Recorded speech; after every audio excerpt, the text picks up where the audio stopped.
अभी तो राम मंदिर भी बनवा रहे हैं, तारीख भी आ गई है। राम मंदिर से रोजी रोटी नहीं मिलती है, रोजगार नहीं मिलेगा, आपको नौकरी नहीं मिलेगी, ये जान लीजिए। उसके लिए फैक्ट्री, स्कूल और तमाम कंपनियों की आवश्यकता पड़ती है। इसीलिए देश का प्रधानमंत्री पढ़ा लिखा होना चाहिए।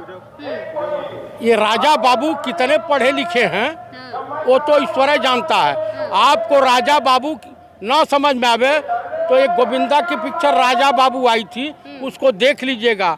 2014 से पहले वो केले का पत्ता और तमाम तरह के पुरैन का पत्ता पहन करके चलते थे और उई लाला करते थे। ठीक है, 2014 के बाद हम लोग विकास के चक्कर में 3-4 ठो बिटिया पैदा हो गई। जीएसटी, भूखमरी, बेरोजगारी, ईडी। भाजपा के पास राम मंदिर, हिंदू मुसलमान, भारत पाकिस्तान के अलावा और कुछ नहीं है। कितना विकास हुआ है सरकार जाने के बाद आपको पता चलेगा। सरकार जाएगी तो 80 करोड़ 50 लाख हमारा। नमस्कार, आप देख रहे थे जनता लाइव, मैं हूं आपके साथ रवीना। संविधान बचाओ रैली, इसी नाम से आज दिल्ली के रामलीला ग्राउंड में एक भारी महारैली का आयोजन किया गया है। और जो संख्या यहाँ पर है वो भी इतनी तादाद में है कि जो लोग देश भर से आए हैं वो कहीं ना कहीं इस चीज़ को आगे रख रहे हैं कि संविधान को बचाने के लिए वो लोग सामने आ रहे हैं। बहुत सारे लोगों से हम आपको ऑलरेडी बातचीत करवा चुके हैं, वो लोग क्या सोच रहे हैं इस चीज़ को लेकर, क्योंकि जो बयान आया है उसको थोड़ा समय हो गया है, लेकिन अभी भी वो बयान उतना ही चर्चा में है, उतने ही विरोध में है। ये जानने की कोशिश हम लगातार कर रहे हैं। जयप्रकाश चतुर्वेदी जी हमारे साथ हैं, इनसे समझते हैं कि ये जो संविधान बचाओ रैली है उसमें ये आज शामिल होने आए हैं, इनकी क्या व्यूज़ हैं, ये किस तरीके से इस चीज़ को देख रहे हैं। जयप्रकाश जी, आज संविधान बचाओ रैली का आयोजन किया गया है, आप संख्या देख सकते हैं, भारी संख्या में लोग आए हैं, लेकिन सवाल ये है कि जो बयान था वो 2-3 महीने पहले आया था, तो आज रैली रखने का क्या मतलब है? देखिए, मध्य प्रदेश की स्थिति आप जानती हैं। भाजपाई कार्यकर्ता एक गरीब हिंदू यानी दलित के ऊपर घल मुँह रहा था। मणिपुर में 2-3 महिलाओं को नंगा घुमाया गया। आप उत्तर प्रदेश में दलित, ब्राह्मण, अल्पसंख्यक लोगों के ऊपर जिस तरह से भाजपाई गुंडाई कर रहे हैं उसकी कल्पना ही मत कीजिए। आप कानपुर में 2 माँ बेटी को उत्तर प्रदेश के अधिकारियों ने जला के मार डाला, कोई कार्रवाई नहीं। तो ये बताइए, एक संविधान और देश दोनों खतरे में है या नहीं है? मतलब आप इससे सहमत हैं कि संविधान को बचाने की जरूरत है? जी, संविधान को, लोकतंत्र दोनों को बचाने की आवश्यकता है। नहीं तो जो ब्रिटानिया गवर्नमेंट के जमाने में दासिता यानी जो है गुलामी की प्रथा फिर से शुरू हो जाएगी। आप मुझे बता दीजिए, मोहन भागवत इतिहास उठा करके देख लीजिए, इनके पूर्वज यहूदी थे। जिस तरह से इजराइल में यहूदी फिलिस्तीन के लोगों ने उनको अपने वहाँ बसने की जगह दिया, आप पूरे घर पे कब्जा करने के लिए इजराइल आज खून खराबा उतारू है। देखिए, आपने बोला कि मोहन भागवत का इतिहास उठाकर देखिए तो यहूदी थे। आप भी मीडिया देखते रहते होंगे, न्यूज़ चैनल देखते रहते होंगे, सुदर्शन न्यूज़ वालों ने यादवों को यहूदी बताया है, एक प्रकार का ये बयान सामने आया है। वो चौहान जो है ना, क्या नाम है उसका, सुरेश चौहान, उतना बड़ा जूताखोर, इतना गिर जाओगे। यादव जो है कृष्ण के वंशज हैं और यादवों को आप यहूदी कहोगे और हमको तुम मौलाना साहब कहोगे। आपको बता दूं कि गांधी से बड़ा कट्टर हिंदू कोई नहीं था, लेकिन गांधी के हे राम से अन्य धर्मों को एलर्जी नहीं थी, डरते नहीं लोग थे। जानते थे कि गांधी देश के लिए समर्पित था। तो ये देश गांधी, नेहरू और बुद्ध, कृष्ण, राम के बताए मार्गों पे चलता है। शांति, इसीलिए पंडित राहुल गांधी भारत जोड़ो यात्रा किया। सबसे बड़ी बात मैं एक और बता देना चाहता हूं आपके चैनल के मार्फत देशवासियों को कि इंडिया गठबंधन की सरकार बनेगी तो इस बार इस देश को दलित प्रधानमंत्री मिलेगा, माननीय मल्लिकार्जुन खड़गे के रूप में। लेकिन बीजेपी ने तो दलित राष्ट्रपति दिया था, आदिवासी आज राष्ट्रपति भी दिया है बीजेपी ने। सुनते जाइए, फखरुद्दीन अली अहमद, डॉक्टर जाकिर हुसैन, क्या नारायण, पहले राष्ट्रपति कांग्रेस ने दिया। देश की पहली दलित महिला स्पीकर के रूप में बाबू जगजीवन राम की बेटी मीरा कुमार को दिया गया, और पहला प्रधानमंत्री भी कांग्रेस देगी, वो भी नाम आप लिख कर लीजिए आज ही, माननीय मल्लिकार्जुन खड़गे के रूप में। लेकिन संविधान को बचाने की जरूरत किससे पड़ रही है? आप ये बताइए कि जो बयान आया है, उन्होंने खुद बोल दिया कि ये मेरा निजी बयान है, इसका सरकार से कोई लेना देना नहीं है, पार्टी से कोई लेना देना नहीं है। वो निजी बयान ही लोग अपना देते हैं, उनको वो दे रहे हैं। वो एक दो अभी आप जो एक अल्पसंख्यक एमपी के साथ जिस तरह से भाजपाई रामवीर बिदुड़ी ने, रमेश बिदुड़ी ने जिस तरह से बर्ताव किया, यहाँ पर बर्ताव किया पार्लियामेंट में, देश का प्रधानमंत्री कुछ बोला और देश का पार्लियामेंट का जो लोकसभा स्पीकर है मौन व्रत धारण किए। जिस तरह से महुआ मोहित्रा को कमेटी के सामने जलील किया गया, कोई मान लीजिए उस कमेटी के जो चेयरमैन हैं वो अपने बीबी उनकी बेटी के साथ अगर इस तरह से प्रश्न किया जाता तो क्या उनको कैसा लगता?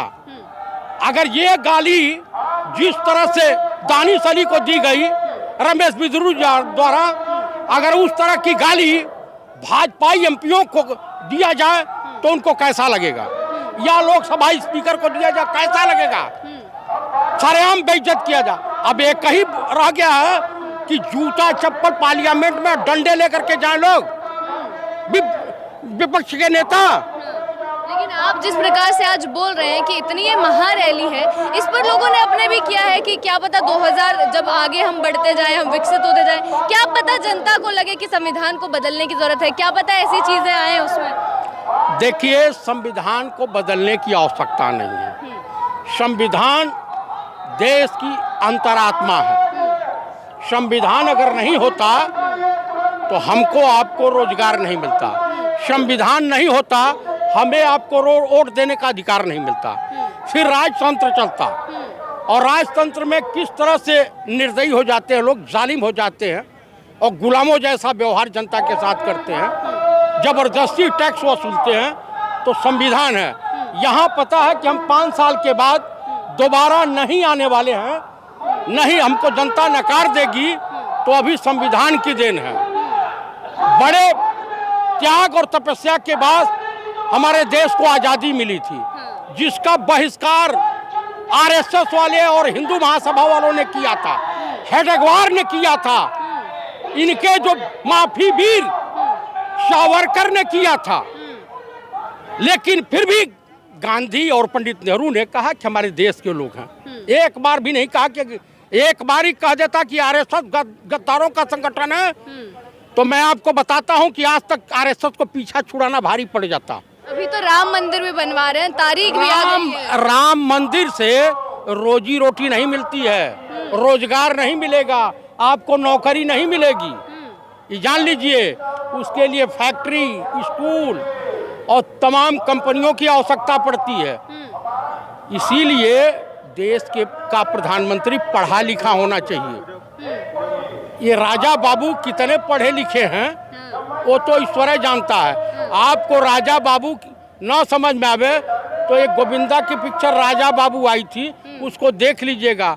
देश के प्रधानमंत्री इतना विद्वान आदमी हैं जिसकी कल्पना नहीं की जा सकती है। से बोल रहे हैं आप विद्वान उनको? अच्छा, और इतना कलाकार हैं, कलाकार कि और इतना जल्दी ड्रेस बदलते हैं कि मुगल आजम में उतना बढ़िया तरीके से मधुबाला ने भी ड्रेस नहीं बदला होगा। तो इससे क्या तकलीफ हो गई? देश के प्रधानमंत्री हैं, जहाँ जाते हैं उनमें घुल मिल जाते हैं ना उन लोगों में। अच्छा, हाँ, तो राजा बाबू की पदवी बहुत बढ़िया है। लेकिन आपने जिस प्रकार से बोला कि राम मंदिर बन रहा है वो रोजगार नहीं देगा, लेकिन वहाँ पर तो जिस प्रकार से होर्डिंग्स लगे हैं हर जगह, कहीं भी बीजेपी के बारे में आप देख लीजिए, राम मंदिर का जिक्र करते हैं। पीएम मोदी ने अपने भाषण में राम मंदिर का जिक्र किया है और आप बोल रहे हैं कि उससे क्या होने वाला है। भाजपा के पास राम मंदिर, हिंदू मुसलमान, भारत पाकिस्तान के अलावा और कुछ नहीं है।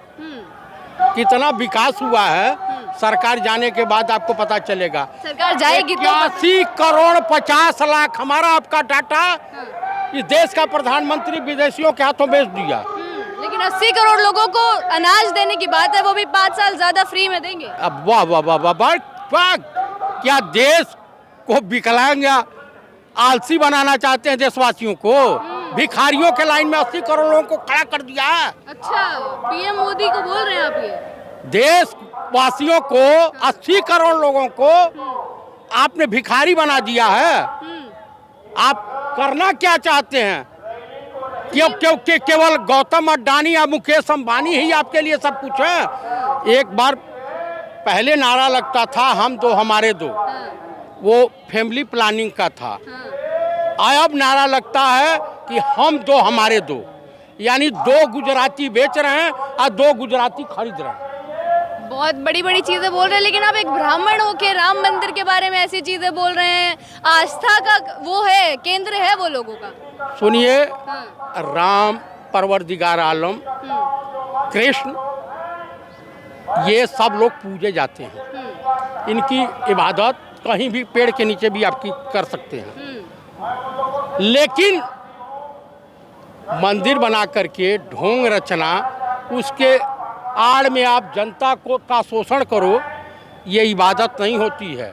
कि इसके नाम पर बीजेपी की जो रोजी रोटी चल रही है वो तो समाप्त हो जाएगी। राम मंदिर के नाम पर चल रही है बीजेपी। और किस नाम पर चल रही है? विकास का नाम लेते हैं। कौन सा विकास? अब दिल्ली का विकास देखे आप, देश में बता दीजिए कितने हॉस्पिटल आज 9.5 साल में।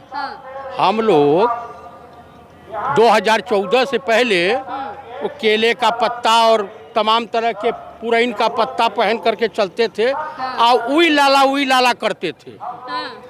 ठीक है, 2014 के बाद हम लोग विकास के चक्कर में 3-4 ठो बिटिया पैदा हो गई। जीएसटी, भूखमरी, बेरोजगारी, ईडी और ये तमाम तरह के भ्रष्टाचार, ये सब बिटिया पैदा हो गई इस महारथी के बुद्धि विवेक में, सरकार में। अभी हम लोग 9.5 साल के हुए हैं, अभी हम लोग नाबालिग हैं। अच्छा, हाँ। फिर भी इतनी बड़ी बड़ी बातें कर रहे हैं आप पीएम मोदी के बारे में, इतनी चीजें उन्होंने दी हैं, आप बता रहे हैं खुद ही। हाँ, बेरोजगारी, भूखमरी दे दिया है। अभी इसके बाद का अभी परिणाम देखने को तैयार। बोल रहे हैं कि 2024 में लेकर आइए, 3रे नंबर पर पहुंचा देंगे इकोनॉमी को। हर हाथ में कटोरा पहुंचा देंगे। आज जो अभी पैंट शर्ट पहने हैं ना, या कुर्ता पैजामा भाई साहब पहने हैं, पता चलेगा लंगोट बांध करके घूमते हुए कहेंगे वही लाला करते घूमेंगे। लेकिन आप भी 2014 से पहले की बात कर रहे हैं। पीएम मोदी जब भी जिक्र करते हैं तो सीधा बोलते हैं 70 साल में लूट लिया। 70 साल में कांग्रेस ने वो जो किया है वही ये अपने मालिक गौतम अडानी को बेच रहे हैं।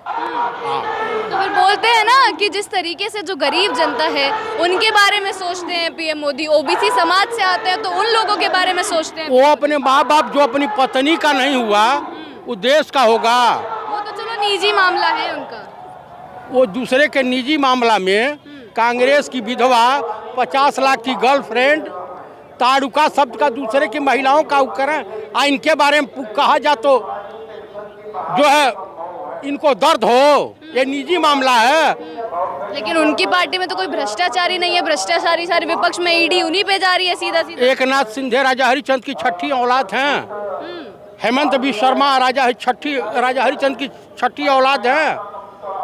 वो नारायण राणे जिनके बारे में पंपलेट छपवा रहे तो राजा हरिचंद की छठी औलाद हैं। उसके बाद अमित शाह जिन्हें तड़ीपार न्यायपालिका ने किया था वो राजा हरिचंद की छठी औलाद हैं। उनका बेटा चेयरमैन है इस वक्त गुजरात कोऑपरेटिव बैंक का, राजा हरिचंद की छठी औलाद है। सब कौन सी फैक्ट्री लोग चलाते हैं?